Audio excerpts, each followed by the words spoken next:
Hey everybody, it's Scott Steen with winnersandwhiners.com and welcome you to the TGIF version of Today in Sports Betting. And it's kind of a testament. We're going to take a look at the charity golf match here between the two fine golfers of our generation, Phil Mickelson and Tiger Woods, and they're teaming up with two of the better quarterbacks of our generation in Tom Brady and Peyton Manning. Manning will play with Tiger Woods, and Tom Brady will play with Phil Mickelson.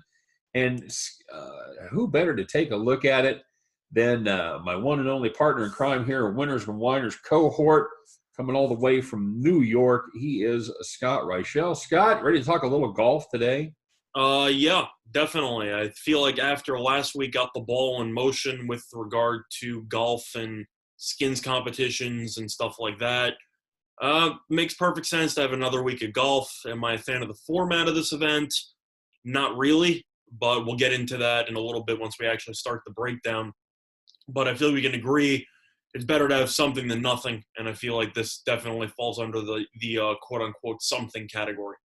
Nothing is more of a testament to our times than the fact that this match is being broadcast simultaneously on TNT, TBS, True TV, and Headline News. Man, if that doesn't say coronavirus, I don't know what does. That is absolutely just tells you where we're at these times, where we're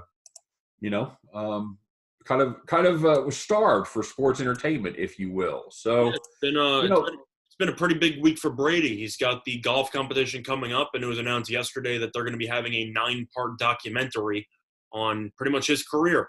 So I'm not really sure why people think you need 9 parts to talk about Tom Brady, but Jordan got 10, or the Bulls got 10 for what was supposed to be one season, even though it completely wasn't. If you watch the documentary, they only talked about the season for maybe, I don't know, 2-3 hours combined. The rest seemed to be flashback stuff. But Brady's getting 9 hours, so, I don't know how you can make a documentary on Brady when he hasn't retired yet. Is that weird? I think that's kind of weird. I think it's probably going to inhibit what some people say about him. That he's still active in the league. I don't know that you're going to get the kind of brutal honesty that you got from some of the players in the Jordan documentary. That's what I'm saying. It's like, yeah, you have 9 parts. How do you feel about this, and this? And it's just Right. a matter of I can roast people and organizations, but I still might face them once or twice a year, so I can't really say anything I want to. So I feel like you might lose some of that authenticity if he has to bite his tongue on a couple of topics because he doesn't want to offend anybody, particularly around Roger Goodell. Because I'm assuming that would be a huge talking point because of the Deflategate fiasco and the suspension and everything like that. It's tough to fully give your opinions about your boss when you still work for the person. Absolutely. So that might ruin the quality of just the documentary in itself, which I'm a bit concerned about. But first going to 9 parts, I feel like you can tell Brady's story in 5. I don't really think you need 9. No, that does seem a little strong, but what the heck? That's we've kind of set the bar with Jordan, so let's see what they do with it. As good a quarterback as he is, I don't think we're going to be taking 9 parts to talk about his golf game. The odds makers have really made him and Phil Mickelson quite the dog here, Scott. It's kind of surprising. We talked a little bit about it before the show. Woods and Manning are minus 210 here on this course, while Mickelson and Brady are plus 170. Now, part of that is the fact that this is basically Tiger Woods' home course down there in Hobie, Florida. It is the Medallion, I believe, is the name of the course where he's playing, and that's The medalist. It's the medalist. The medal. Sorry, close.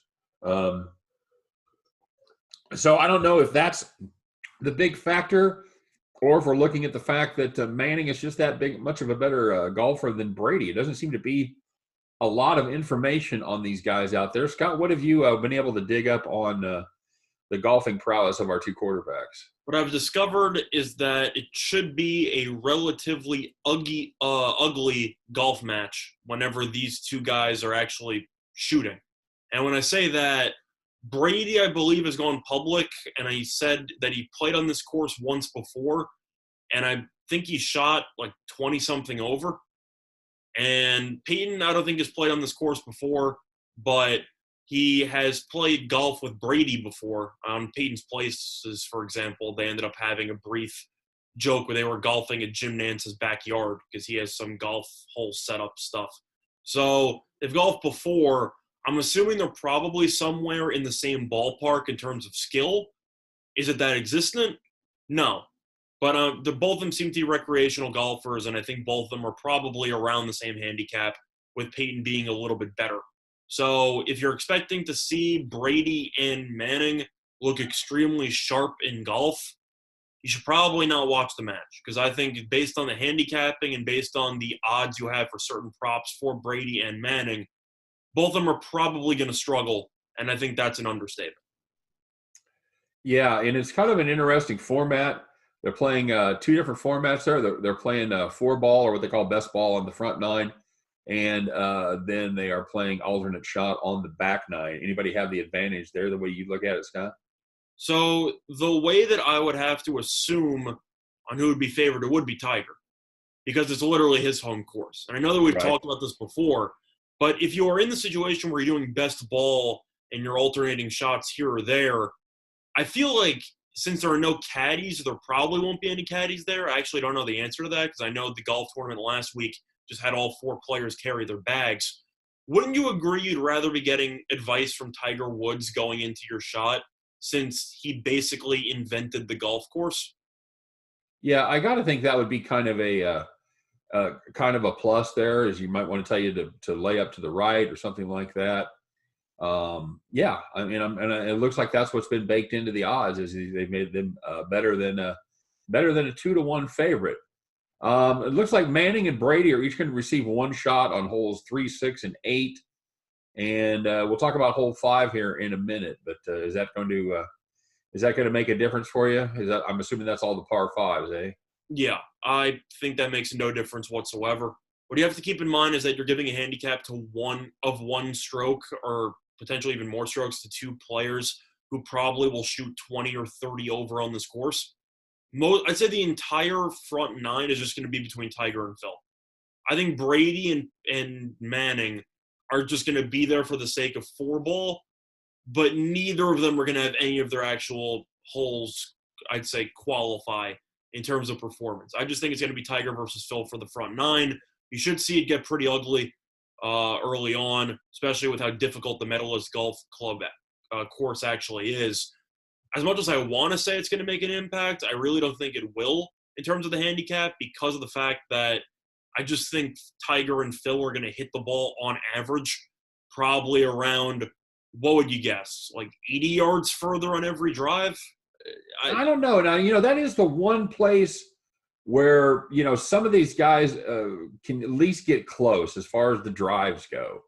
I think it's more the short game, or your irons, that there's going to be the big difference, because some of these guys can actually drive the ball. So Do you I trust don't know that they're going to. Brady? Do you trust Brady or Peyton, though, to avoid three putting from 15 feet away?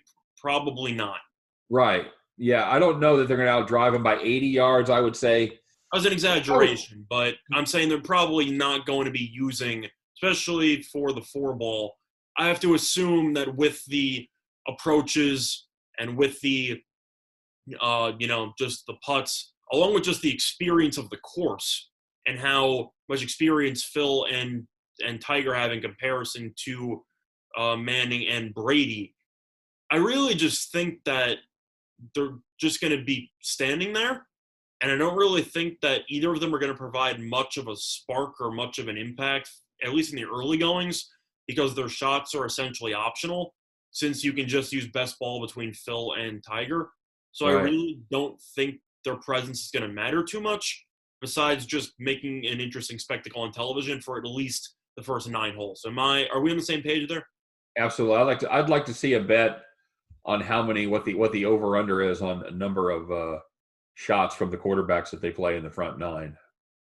Well, I have a similar prop, which I can get into, that kind of touches upon that. So I don't know if you want to dive right into the props Yeah, now. Just Or take if a you look. want. What do you got? So the two props that I'm going to talk about first are pretty much the exact same prop, but just for both quarterbacks.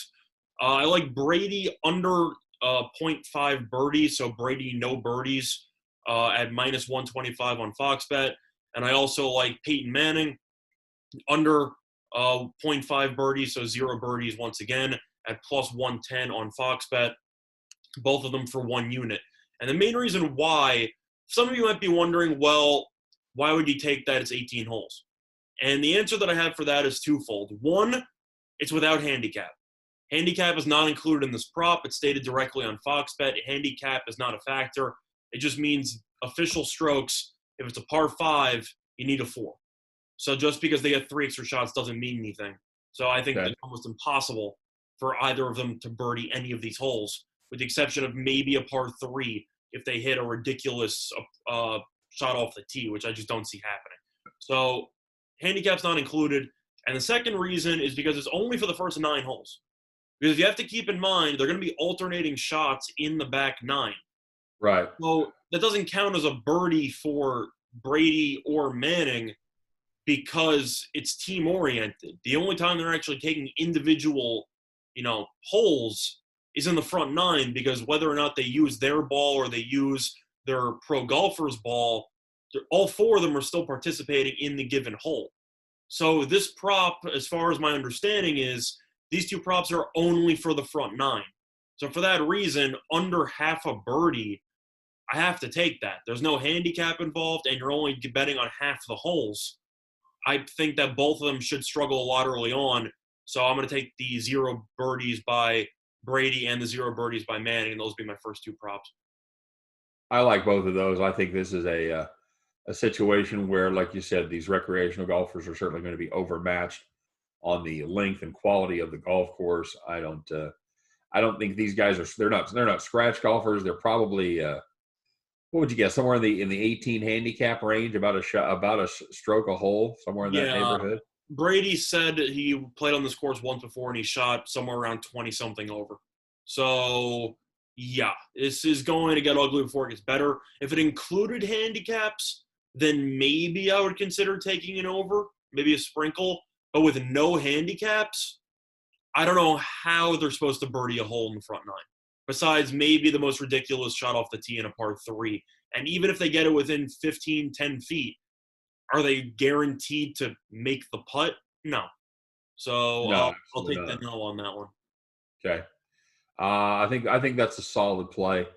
Hey, let's talk a little bit about the 5th hole here, Scott. They've got kind of an interesting situation there where the pro actually has to choose one club and play the whole hole with it, the entire 5th hole with that club. And there are some props there. Let me tell me what you're thinking. So, well, just to recap for the people at home, they just decided to make almost a side bet, kind of just random decision. For hole 5, they were only going to use one club the entire hole. So even for putting and everything, you might have to use a 3-wood or an iron to putt. So it should be a pretty ugly hole for the most part. The question I have, is it just the pro who has to use the one club, or is it the entire team? Because It looks like the entire team. Sorry, I did say that wrong. That is the entire team. All 4 golfers must use one club on the 5th hole. So, by the way, that takes one of your holes out of play there for a birdie. Yeah, for the most part, because I think that'll be pretty ugly. Now, in terms of the 5th hole, I believe that's a par. What is that? A par 4, I believe. I think so. I think that is correct. Yeah. So the one prop I would have to look at there, I wouldn't play it because the juice is too high.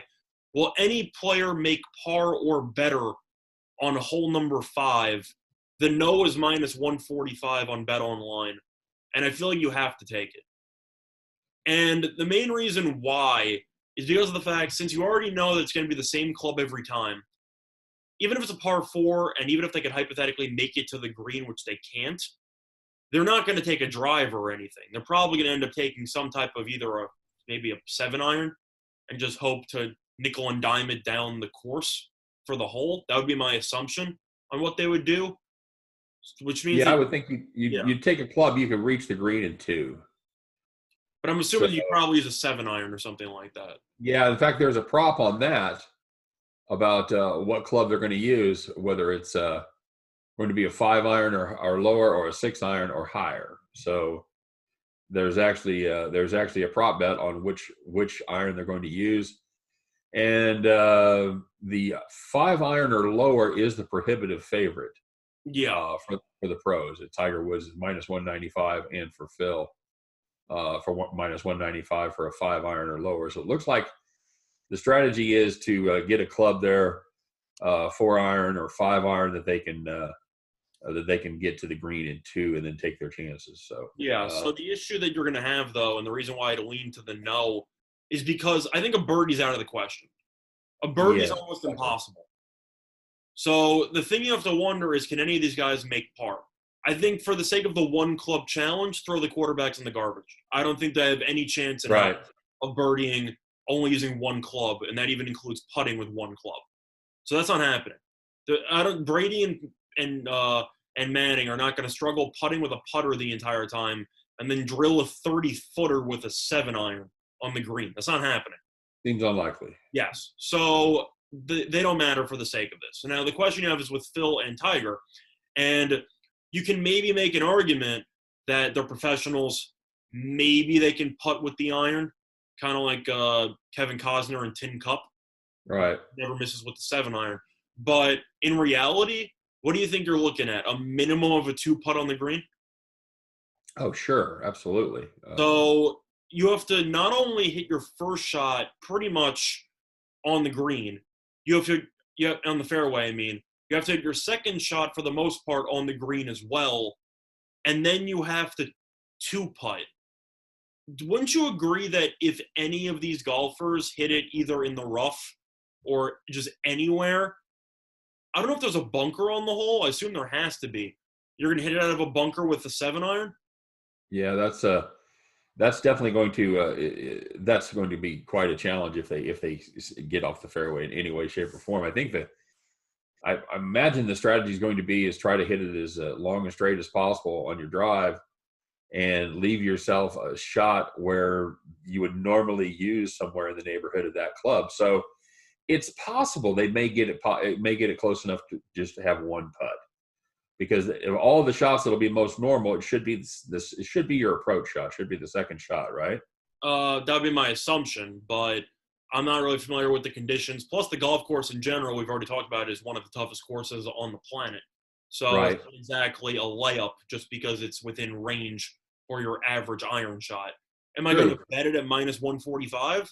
No, but I might change the channel during that hole because I feel like that's just a gimmick that doesn't really need to be there. Am I? I don't want to sound like a negative Nancy, but am I wrong for feeling like this is just a really stupid idea for a hole?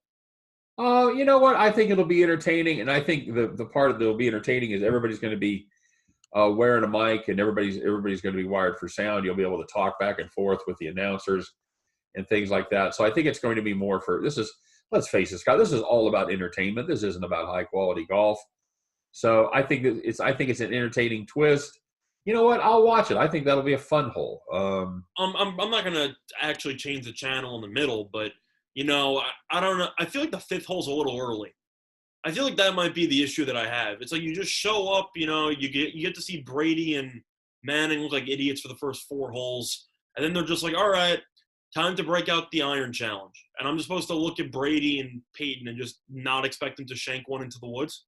Yeah, I'm okay with that. I'm okay if you made it the 12th or 13th hole. That'd probably be a little more fun. I feel like you But can actually build up a flow for the sake of the course instead of just immediately having a one club challenge within the first half hour. But I'm okay with them trying something different. At the end of the day, it is for charity, so it's not like it really matters. I know Mickelson and Tiger are pretty competitive guys, and after Phil got the better of the one-on-one challenge about, was it a year or 2 years ago? right, I think even though it's for charity, I think they're both going to come out trying to kick each other's asses, if I'm being honest.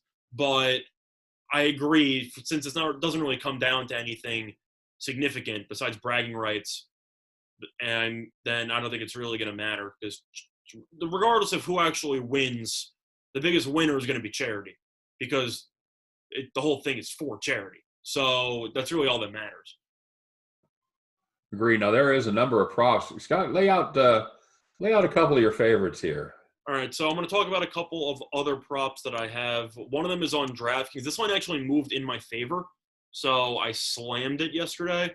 I took this prop I actually posted it on Twitter. I took this prop for the McIlroy matchup last weekend.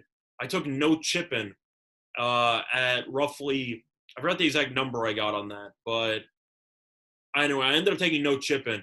It was available at minus 335 earlier this week for the upcoming matchup on Sunday. It went down to minus 305, and I slammed it. I took it to win a unit, and the reason's very simple. You have two people who probably don't belong on a golf course, and I think the odds of them chipping in are basically zero. And if you factor in how often you see chip-ins in any given golf tournament, it's maybe once or twice per tournament, and you usually have 100-something people in the field. You have four people with two competitive golfers. This line should probably be closer to minus 500. Okay.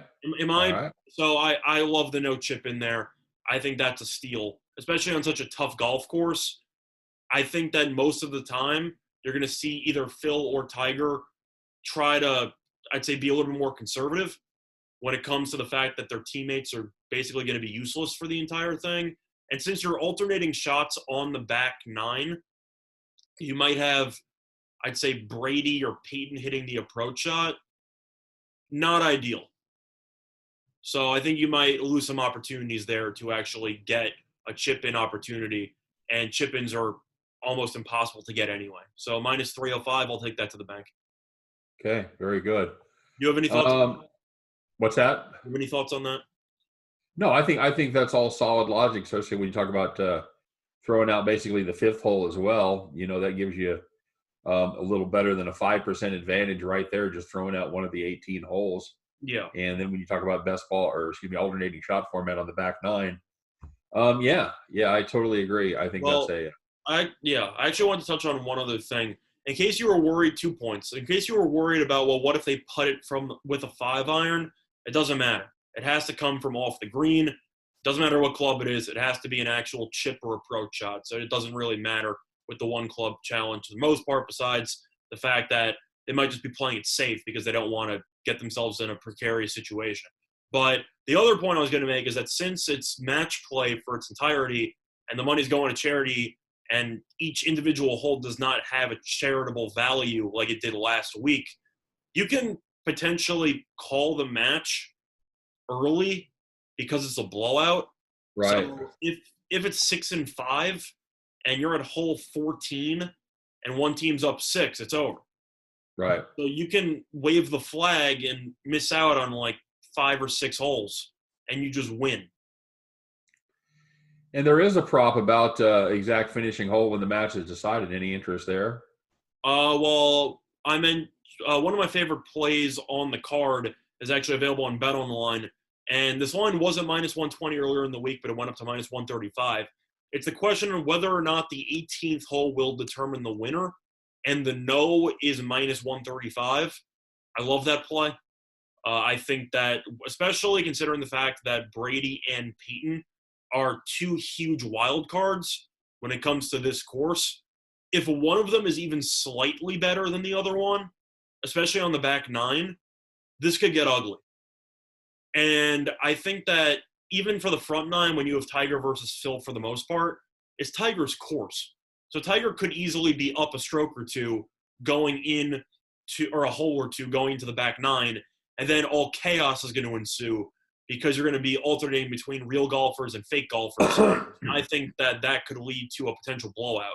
So, in other words, you just need one of these two teams to be up by 2 holes going into 18, and I think that's actually very realistic.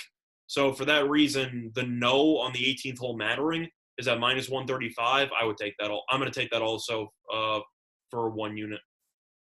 I think that's solid as well. When it comes to just a straight up win, do you have a favorite? Are you going to lay the wood?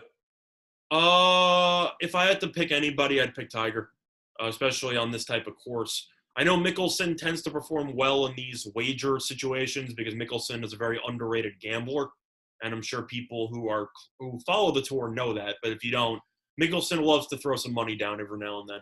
So he's a competitive guy. It wouldn't surprise me to see him take it seriously. But I can't go against Tiger on his course. I feel like that's just a ridiculous idea. I know last week I was a huge fan of McIlroy, and I'm not sure if he actually even won because it was the closest to the pin. I thought it was very close, a lot closer than I thought it would be.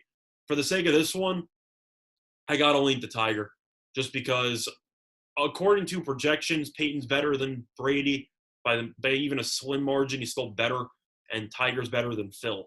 So based on that, I got to lean to Tiger. I'm with you. Any other bets there before we go? Anything else that you like? Yes, I actually like one more prop. This one is a complete just value play. It's a sprinkle on a ridiculous prop for a bet boost, or for a custom bet, I should say. It is a prop on Mickelson and Brady to use consecutive Brady tee shots on the back nine. And the reason why I'm including this for the back nine is that if they're going to a couple of things. One, if they're going to be alternating shots, then doesn't that mean that Brady could potentially automatically have the tee shot in back-to-back holes if Phil ends up doing the putting? Yeah, you would think so, right? I'm not sure if they're still using 4 balls, if they're only using 2 balls. Like, where they could all use 4, then they pick the best shot available. So that could also be an option. But I can't say I'm fully certain of that. So even for a potential loophole, I think you can lean there for plus 2,000. I mean, this is for 0.2 units. But assuming that it's read the way that I interpreted it originally, if Phil just makes a birdie on the previous hole, then Brady's going to do the next shot. Isn't that what that means for the most part? I think they're just going to be playing 2 balls. So correct, that's what I thought. But even if you're playing 4, there is a chance on the back 9 that if they're going to be using the same clubs, Phil's going to outdrive Brady every time, whether it's going to be by 40 yards, by 50 yards, whatever. He's going to hit it further. If Mickelson hits it in the rough and Brady hits a fairway, but he's 30 yards shorter than Mickelson, is Mickelson going to either A, take the rough, or B, take the fairway? He's going to take the fairway. Right. So I think that there is some chance that Mickelson could miss a fairway or two, and he might just pick Brady's tee shot by default. Now, I know it's back-to-back holes and that the odds of this are very slim. Plus 2,000? I feel like I have to play that for at least a sprinkle. Yeah, that does seem reasonable. So that's the play that I have. So just to recap the 4 plays, I got the 5 plays. I got the 18th hole not mattering at minus 135 on BetOnline, and I got that for 1 unit. I got Brady under 0.5 birdies at minus 125 on Fox Bet for a unit. I got Peyton under half a birdie at plus 110 on Fox Bet. I got Mickelson and Brady to use consecutive Brady tee shots on the back 9 at plus 2,000.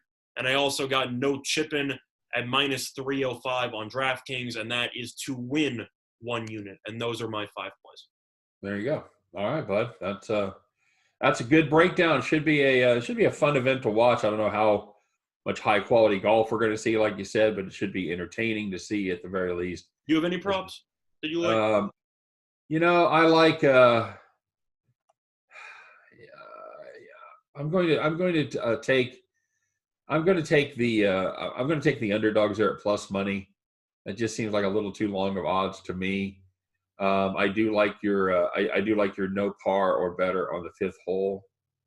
I think that's reasonable. And I'm not taking that, but I just threw that out there. And as far as there's a lot of other props that I'm probably going to take a longer look at. But I don't. This is just mainly going to be an entertainment thing for me. I might look at something there as it gets closer, but a couple of those I do like, but mainly just going to be watching it for a little something to do on Sunday afternoon. So I'll probably tape it. Yeah, I'm assuming you're not a fan of the hole-in-one at plus 10,000. No, I was looking at that in the That's a You waste. know, the problem is if the no hole in one is only 200, so you're catching uh, you've got to lay a lot of wood there, no pun intended, and there's just too big of a gap for me to be any be interested in that one. I'll probably be taking this watching the NASCAR race, which we'll be talking about that. This is going to be one of the bigger. This is the longest NASCAR race, maybe the longest race in the world, as they get ready to go 600 miles there at Charlotte Motor Speedway on Sunday. Yeah, So well, I know as a shocker, Kyle Busch did not win yesterday as a -150. I he can't. got second. I know. He got edged out there at the end. He held him off. But yeah, it was Don't lay juices in NASCAR for outright wins. I told you that it's not worth it, and if you took it, you got burned. So yeah, absolutely. And we'll be back tomorrow to talk about the Coca-Cola 600. We may or may not be joined by a guest. We're trying to put some stuff together here, so we'll see how that goes. well, just to interrupt there, I'm not sure if we're going to do it tomorrow or Saturday because I feel like we're at the mercy of the prop market when it comes to some of these sports books for matchups and for other stuff. So we'll hopefully we can do it tomorrow. But at the end of the day, we really are going to wait until there are matchup props or some other type of way to wager on it besides outright wins. So we're aiming for tomorrow, but everything should be uploaded by bare minimum. I'd say worst case scenario Saturday. Would tomorrow be a bad time to tell you tomorrow is Saturday? You got me. I completely forgot what day it was today. That is right. So yeah, we're talking about it tomorrow. So yeah, never mind. They kind of run together, don't they? A little bit. That's one thing that I've noticed as we're on roughly 3 months of quarantine. You don't really know what day it is half the time. No, you Oh, don't. my bad. Yes, tomorrow we're talking NASCAR. All right, bud. And we appreciate everybody stopping by to join us. We're coming down the home stretch. There's a lot of talk going on about getting other sports refired here, so we'll be talking about that soon. We'll see what happens. But happy Friday, everybody! If you're still out there working, congratulations, you made it to the end of the week. We're back to talk a little NASCAR tomorrow. Of course, he is Scott Reichel. I am Scott Steen. For all of us here at Winners and Winers, thanks for stopping by. And be safe out there, everybody. We'll be looking forward to talking to you tomorrow as we talk a little bit of vroom vroom, cars going around, turning left, baby. Until then, take care. We'll see you next time. Bye-bye.